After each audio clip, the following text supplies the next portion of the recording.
Hello student, welcome back to my YouTube channel Khyati commerce classes. कैसे हैं student आप? Student, आज की जो क्लास होगी वो बीकॉम फर्स्ट ईयर वालों के लिए है। इसमें हम क्या करेंगे? Branch accounting.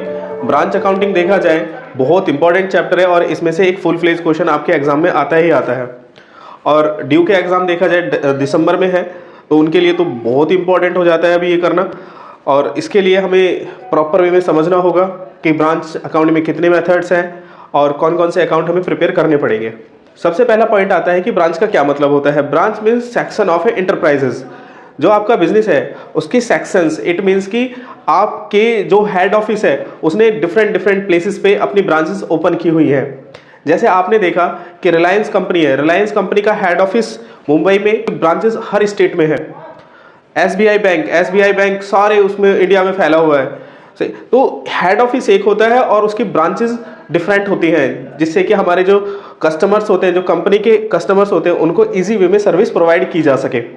तो कहने का मतलब ये है कि ब्रांचेस जो कि कस्टमर्स को इजी वे में सर्विसेज प्रोवाइड करा सके कंपनी, उसके लिए हेड ऑफिस या जो कंपनी मेन कंपनी होती है हेड ऑफिस, वो डिफरेंट डिफरेंट प्लेसेस पे क्या करते हैं? ब्रांचेस ओपन करा देते हैं। तो अब पॉइंट आता है कि जब ये ब्रांच ओपन होती है तो हमें इनके अकाउंट भी मेंटेन करने होंगे। यस, कि कुछ के तो हेड ऑफिस करता है लेकिन कुछ ऐसे होते हैं इंडिपेंडेंट होते हैं।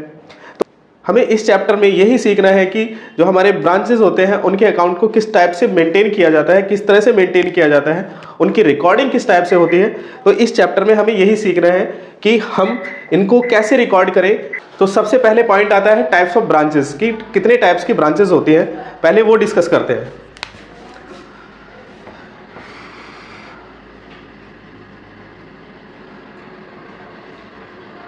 Branch accounting very very simple, बहुत ही सिंपल चैप्टर है, ज्यादा टफ है नहीं। टाइप्स ऑफ ब्रांचेस, कितने टाइप्स की ब्रांचेस होती हैं, इसको समझना मेन है। स्टूडेंट, टू टाइप की ब्रांचेस होती है। फर्स्ट होती है Indian branch,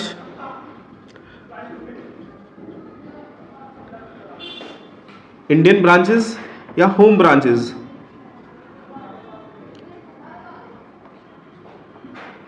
clear? Indian branch या होम ब्रांचेस का मतलब होता है जो आपकी कंट्री में ही है, जो इंडिया में ही है, वो ब्रांचेस क्या कहलाई जाती है? होम ब्रांच या इंडियन ब्रांच, और इनलैंड ब्रांच भी बोल देते हैं। क्लियर? इसके बाद आता है foreign branches. Foreign branches, foreign branches का मतलब क्या होता है? वो ब्रांचेस जो आपकी कंट्री से बाहर है, जैसे कि यूएसए में है, इंग्लैंड में है, या फिर किसी भी अदर कंट्री में है, अपनी कंट्री में नहीं है, तो वो किस में आ जाएंगी? फॉरेन ब्रांचेस में आ जाएंगी। क्लियर? अब पॉइंट आता है कि फॉरेन ब्रांच क्या हमारे सिलेबस में है? नो, इसको हमें नहीं करना है क्योंकि आउट ऑफ सिलेबस है। क्लियर? इसके बाद इंडियन ब्रांच की बात आती है। इंडियन ब्रांचेस में भी टू टाइप की ब्रांचेस होती है। इसमें है डिपेंडेंट ब्रांच। डिपेंडेंट ब्रांच का मतलब ये होता है कि वो ब्रांचेस जो डिपेंड है किस पर? हेड ऑफिस पर। डिपेंडेंट मींस वो ब्रांचेस जो किसी पे डिपेंड है, और किस पे डिपेंड होंगी? हेड ऑफिस पे डिपेंड होगी। इसके बाद आता है इंडिपेंडेंट ब्रांच। इंडिपेंडेंट ब्रांच वो ब्रांचेस जो किसी पे डिपेंड ही नहीं है, जो बिग ब्रांचेस होती हैं, जो अपने अकाउंट खुद मेंटेन करती हैं। अब पॉइंट आता है कि ये दोनों ब्रांचेस हमें करनी है? नो, जो भी आपके सिलेबस में है हम उस पर डिस्कशन करेंगे। तो कहने का मतलब इंडिपेंडेंट ब्रांच भी आपके सिलेबस में नहीं है, तो इसको भी हमें नहीं करना है। अब पॉइंट आता है डिपेंडेंट ब्रांच। ये ब्रांच हमें करनी होगी, डिपेंडेंट ब्रांच, जो कि हेड ऑफिस पे फुल्ली डिपेंड होती है। तो आइए डिपेंडेंट ब्रांच करते हैं। तो पॉइंट आता है कि डिपेंडेंट ब्रांच में मेथड्स कितने हैं? Methods of dependent branches.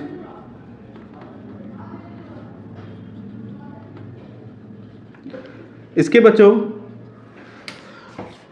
कौन कौन से मेथड है? फर्स्ट है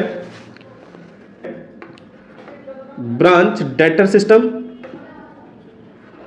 डेटर मेथड। पहला है ब्रांच डेटर मेथड या सिस्टम। सेकंड है आपका branch stock and debtor method या सिस्टम भी बोल सकते हैं। इसके बाद है थर्ड फाइनल अकाउंट मेथड। इसके बाद है फोर होलसेल ब्रांच सिस्टम या मेथड। इसमें आपके 4 मेथड्स हैं। देखा जाए methods of dependent branches, first है ब्रांच डेटर मेथड, सेकंड है आपका branch stock and debtor method, third one final account method and wholesale branch system या मेथड। अब पॉइंट ये आता है कि हमें चारों मेथड करने होंगे? नो, आपको ये मेथड नहीं करना है और ये मेथड भी नहीं करना है क्योंकि आपके सिलेबस में है नहीं। तो पॉइंट ये आता है कि ये जो है आपका, ये आपके सिलेबस में है, branch debtor method and branch stock and debtor method. Most important ये जो सेकंड मेथड है ये इंपॉर्टेंट है, इसमें से मैक्सिमम टाइम में क्वेश्चन पूछे गए हैं। क्लियर? तो सेकंड मेथड आपके लिए मोस्ट इंपॉर्टेंट है। हाँ, फर्स्ट से भी पूछा गया है बट सबसे ज्यादा इसी मेथड से पूछा गया है क्वेश्चन। क्लियर? प्रीवियस ईयर के एग्जाम में देखें तो इस सेकंड मेथड से आपसे ज्यादा पूछा गया है। क्लियर? फर्स्ट है आपका ब्रांच डेटर मेथड, इसका हमने कॉन्सेप्ट समझना है, इसका फॉर्मेट करेंगे, इसके बाद इसके क्वेश्चंस करेंगे, स्टेप बाय स्टेप पूरा प्रोसेस के साथ करेंगे। क्लियर? तो आइए स्टार्ट करते हैं ब्रांच डेटर मेथड का फॉर्मेट। हम फर्स्ट मेथड स्टार्ट करते हैं ब्रांच डेटर मेथड, इसका फॉर्मेट करेंगे। क्लियर? तो पॉइंट ये आता है कि ये कौन मेंटेन कर रहा है? Head office. क्लियर? क्योंकि ये डिपेंडेंट ब्रांच का मेथड है तो कौन मेंटेन कर रहा है? Head office. तो किसकी बुक में? In the books of head office. Branch accounting, branch account to balance BD, stock. Balance BD का मतलब जो भी आपके ओपनिंग स्टॉक्स होंगे, ओपनिंग डेटर्स होंगे, ये आपको क्वेश्चन में गिवन होगा।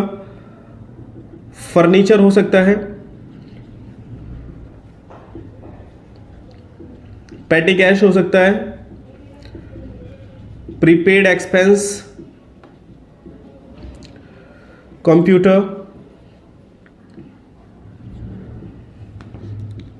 इनके अलावा भी और हो सकते हैं, मेनली यही होते हैं।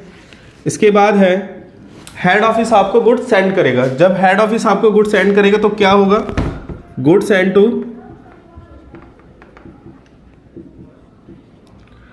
ब्रांच।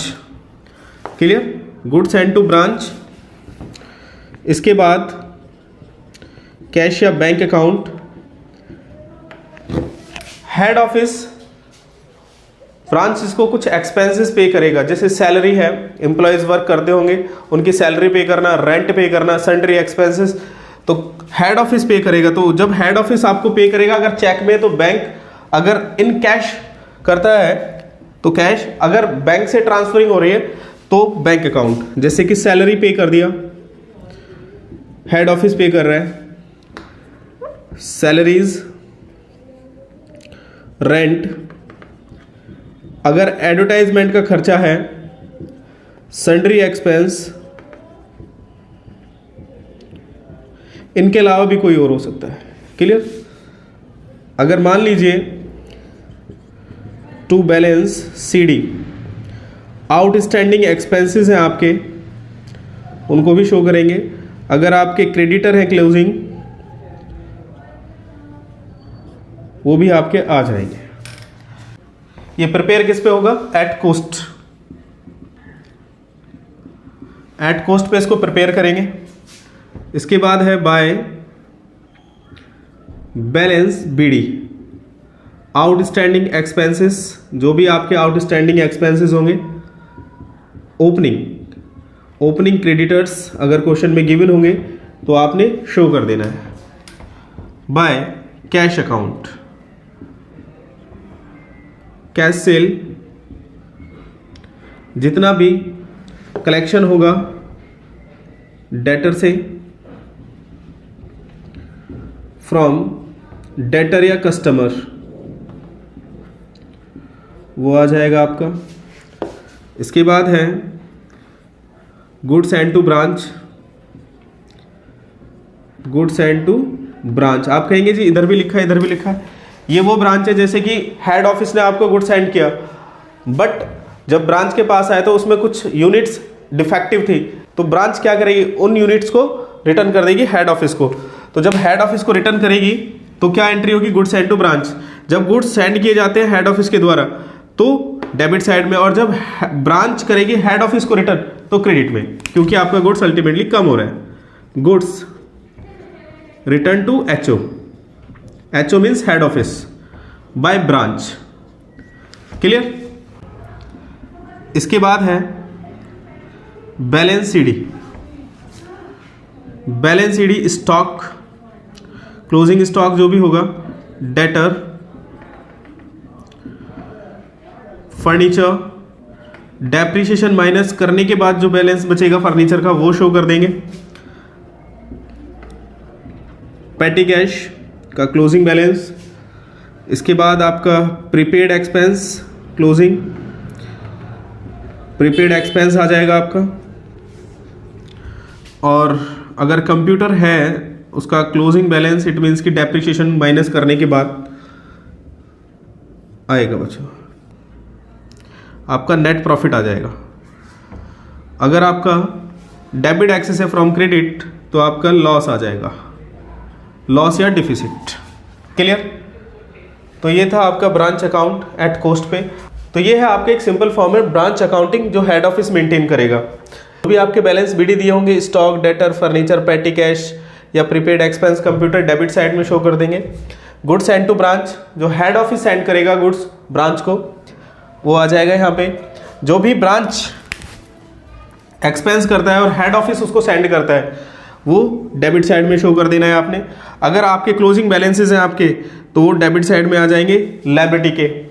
इसके बाद अगर कोई ओपनिंग बैलेंसेस हैं आपके लायबिलिटीज़ के जैसे कि आउटस्टैंडिंग एक्सपेंस या क्रेडिटर, वो भी आपने क्रेडिट साइड में शो करने हैं। इसके बाद ब्रांच को अगर कैश सेल होता है शो करेंगे, कलेक्शन फ्रॉम डेटर वो भी आ जाएगा इसमें। अगर ब्रांच रिटर्न करती है गुड्स, डिफेक्टिव गुड्स है या कोई अदर रीज़न भी हो सकता है तो goods send to branch, goods return to head office by branch. इसके बाद बैलेंस सीडी। बैलेंस सीडी में आपके क्लोजिंग बैलेंसेस आ जाएंगे, जो एंड का स्टॉक होगा 31 मार्च का वो, और डेटर आपके कितने बचे हुए हैं, क्लोजिंग, फर्नीचर डेप्रिसिएशन माइनस होने के बाद जो क्लोजिंग बैलेंस होगा उसको शो करेंगे। पेटी कैश आपका क्लोजिंग दिया होगा उसको शो कर देंगे, और आपका प्रीपेड एक्सपेंसेस जो क्लोजिंग होगा उसको एंड कंप्यूटर डेप्रिसिएशन हटाने के बाद इनका टोटल कर लेंगे। कभी कभी ऐसा होता है, अब पॉइंट ये था कि भाई ये एट कॉस्ट पे बनता है 100%। इसके बाद अगर हेड ऑफिस ब्रांच को लोडिंग पे गुड्स सेंड करती है, मींस 100 का सामान मान लीजिए वो 125 में सेंड करती है। क्लियर। इनवॉइस पे सेंड कर रही है, इट मीन्स कि इनवॉइस पे सेंड करती है। तो कहने का मतलब है कि जब आपका इनवॉइस पे सेंड किया और ये बंदा है किस पे, एट कॉस्ट पे प्रिपेयर करते हैं, तो आपको ये लोडिंग रिमूव करनी होगी। इट मीन्स आपको 100% पे लेके आना होगा। अब पॉइंट है कि लोडिंग किस किस पे होती है, गुड्स पे होगी बच्चों, जैसे कि stock, goods send to branch, return, stocks, ठीक है, ओपनिंग स्टॉक, क्लोजिंग स्टॉक्स, और गुड्स रिटर्न करता है ब्रांच, और गुड्स सेंड टू ब्रांच। इन 4 पॉइंट्स पे आपकी लोडिंग होगी। अगर कोई डिफेक्टिव गुड्स है उस पे भी लोडिंग होती है। जो आपके एबनॉर्मल लॉसेस होंगे उन पे भी आपकी लोडिंग होगी। जब हम क्वेश्चंस करेंगे उसमें प्रॉपर वे में आपको बताया जाएगा ये सब। क्लियर। देखिए मेथड है आपका ब्रांच डेटर मेथड। तो डेटर मेथड तो ऑब्वियस सी बात है कि आपको डेटर अकाउंट भी इसमें मेंटेन करना होगा। तो आइए ब्रांच डेटर अकाउंट भी क्रिएट करते हैं। Branch debtor account. डेटर कौन होते हैं बच्चों, हमारे कस्टमर्स। तो आपने कस्टमर्स का अकाउंट मेंटेन करना है। सबसे पहले to balance BD. Balance BD means opening, यही ओपनिंग इधर भी आएगा, कभी कभी ये मिस भी हो सकता है। तो इधर से ही फाइंड आउट करना होगा। क्रेडिट सेल, भाई डेटर तो तभी बनते हैं ना आपके जब आप क्रेडिट में सोल्ड आउट करते हैं। कस्टमर को क्रेडिट में सोल्ड आउट किया, उनसे रिसीव करना होगा, तो credit sale. Bye cash account, collection from debtor, जो डेटर से रिसीव होगा वो आ जाएगा। बाय बैड डेप्ट, आपके पैसे डूब गए, कस्टमर ने नहीं दिए। गुड्स रिटर्न, कस्टमर ने गुड्स रिटर्न कर दिया। इसके बाद डिस्काउंट दिया है आपने कस्टमर को, डिस्काउंट अलाउड, आपके डेटर कम हो जाएंगे। और कोई अलाउंसेस आपने दे दिए कस्टमर को, एक्स्ट्रा बेनिफिट्स। इसके बाद बैलेंस शीट, क्लोजिंग आपका कितना बचा, कि आपके ओपनिंग कितने थे, क्रेडिट में कितना सेल किया, कैश कितना कलेक्ट हुआ, बैड डेप्ट कितना था, goods return, discount allowed, allowances, balance sheet. Clear. इसमें सिर्फ ये आएगा कि आपके ओपनिंग बैलेंसेस कितने हैं और क्रेडिट सेल आपका कितना है, और कैश कितना कलेक्ट हुआ, बैड डेप्ट, goods return, discount allow, allowances और बैलेंस शीट। तो आपका ये है ब्रांच डेटर अकाउंट। अगर मान लीजिए कभी कभी ये मिसिंग होगा, ये मिसिंग होगा तो इधर से ही फाइंड आउट होगा बच्चों। कभी कभी ये भी मिसिंग हो सकता है, तो कहाँ से, ये इधर से मिसिंग होगा तो इधर से फाइंड आउट करेंगे आप। और कभी कभी ये भी मिसिंग हो सकता है तो ये भी फाइंड आउट करना होगा आपको। क्यों, एक और मेथड हमने बात की थी, second method, stock and debtor method, उसकी रिक्वायरमेंट होगी। क्लियर। तो ये बहुत हेल्प करता है इस ब्रांच डेटर मेथड इन सब अमाउंट को फाइंड आउट करने में। क्लियर। तो ये था आपका फॉर्मेट ब्रांच डेटर मेथड का, और आज की क्लास में सिर्फ फॉर्मेट ही सीखेंगे। नेक्स्ट क्लास में इसके क्वेश्चंस करेंगे।